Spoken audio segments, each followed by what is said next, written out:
Buongiorno, Andy. 2-0 Newcastle to round off a very strange season. That sees Newcastle finished 12th after that win. And I don't think you were happy about that, were you? Because you said you sent me a message earlier saying you hope Newcastle lose. You hope to finish 17th. So it has an accurate reflection on the season because Bruce will probably be getting sucked off again by pundits now, won't he, with that 12th place finish on the table? Well, I think so. I mean, it's easy saying that, but then when you finish 12th and you win the game, you enjoy it and you forget what you said, don't you? So it's hard to, you want them to win, don't you? Obviously, a lot of that was just in jest, but it's, 12th place is definitely flattering. It's a false position. I think it's as false as Liverpool's third place, really. But, the way the reflection of the season, say that we're one place behind Aston Villa, two behind Everton, 12th place, it's more than dizzy heights, isn't it? It's vertigo, really. But, I suppose if you're a means to an end, man, from your fourth bottom 2 games ago to 12th, it's unbelievable. But I think the thing is, that the sad reality is that if Willock doesn't come back, and, you look at the injury records of the type of players that Wilson and St. Maximin are, they're going to be available for probably a third to half the season max. Obviously, when they play, then the results pick up. So some will argue that we were a bit unlucky to lose them for a lot of the season, but the type of players they are with their hamstring and groin injuries, they're going to be missing quite a lot. People are obviously going to try and kick lumps out of St. Maximin and that. So it's going to be hard for him to play a full season, really. And when he doesn't play, we've struggled. So it's great. I mean, the last sort of 6 to 8 weeks have been fantastic. I think since the Brighton game, since I got back from Dubai, that's when it's been good. Well, since Burnley, that's it. So it's been much better, and I think just watching the performances have been better. The Leicester performance obviously stands out. The first half against West Ham, there's been some good performance. Today was just a solid away performance, wasn't it? We didn't look in too much bother, really. And probably similar against Sheffield United. So it's just more consistency. We need the good players back. I think we've said for a long time under Ashley, we're 2 or 3 players away from being okay. But we're always short-changed. So you have your conveyor belt of managers, whether it's Bruce or...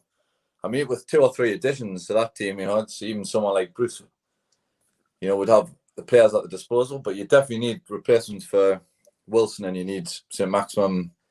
Hard to replace, but you need just someone to come in and understudy that's better than what we've got. And losing Willock, Longstaff's not really as good as Willock, is he? So he's not going to come in with them goals and their contributions. So, frustratingly, we stagger, 12th place. So the aim next season will be to finish in the top 14. Like the season will finish 5th. The next aim was to finish top half of the table, not to finish 5th or better, even though that was unrealistic. Big summer ahead, though, like you mentioned. Do you think Joe Willock will actually stay, though? Do you think there's a chance of getting Joe Willock on a permanent? Or another loan again?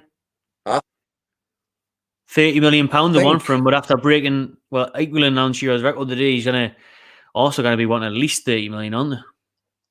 Or will they want to keep him? Yeah, it's going to be very hard to keep him, and then you might have other suitors as well, to be fair. That's what I said. Someone will be sort of having a look and thinking, this kid can play. Obviously, young England players always get a superficially high value anyway, don't they? So then if one's actually performed to this level at the minute, you could be talking more 50+ million, which, if Longstaff was worth 40 million a year ago or something, God, that's what the tabloids led you to believe, then he's going to be worth more than 30. So it's a shame. I think with loan players, it's... sometimes if you don't have a buy clause, then this is what happens. They're either poor, like Kennedy was, and then you turf them back, or they're successful, and then the club wants to keep them, or they have other suitors. So it's catch-22. But obviously, whatever happens, you'd wish him well, and he's been fantastic for us. He's, I think, that I mentioned for me, the likes of bringing Richie and Murphy back in the side was a good Definitely. Call. You've got seasoned pros that sort of are workhorses, and you've got to have them in a team like Newcastle, and it's paid dividends. They've done brilliantly. And Murphy and Richie always play with sort of smiles on their faces, and they look like they want to be there. And that's a start, isn't it? It's about all you can ask after the after some of the early performances this season. And one last one, Andy, before you go. Will St. Maximin still be here next year? £70 million we're asking for him, apparently, if you believe the Sunday Times. We'll accept that. I think actually we'd accept about 50, to be honest, easy. Yeah, possibly. I would expect him to be there next season because I think, you look at his injury record as well, and that would. And then if he did go to another team, he would just sort of he wouldn't be the standout performer for them potentially. I mean, he would be a great addition for any team, but as a sort of a squad player, and he's not going to play many games really. You'll get a third of the season out of him. So, the top teams at the minute, the likes of the Man Cities, do they really need him? To be honest, he'd be better off for his development to stay at Newcastle for at least one more season. I mean, what about Spurs or Arsenal or even Everton or maybe in France, back to France, PSG or something? Well, I mean, people have said with Willock as well. I mean, there's the players like that suit Arsenal's tippy-tappy sort of style, Arsenal got Saka that obviously runs at people and that, but I think that just, Arteta sort of bollocks here if you lose possession. So, people aren't going to be taking chances in that Arsenal team. You've got to retain the ball, and you probably get fined if you lose the ball. So they haven't really got sort of people that run at people and take risks like what St. Maximin does, obviously. We respect him as a dribbler. He's going to lose the ball from, quite a lot, but it's when he goes past the 2 or 3 players and creates the space for the rest of the players, it's ideal for us. And I think, it suited our style of play. Counter attack and making runs from the deep has really benefited Willock. So, a few Arsenal fans on the forums have pointed out that might not suit the style of play at Arsenal and Arteta. So, same with St. Maximin. So who knows? I fully expect St. Maximin to still be there, but unfortunately, I don't think Willock will be.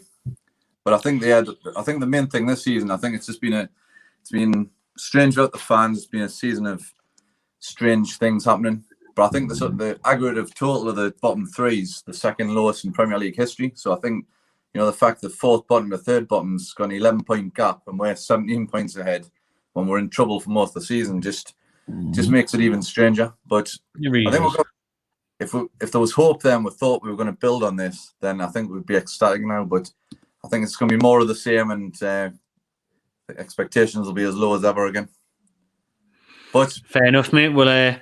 We'll see you next season. Or we might see you over the summer for the Euros, eh? Who knows? Definitely, mate. Right.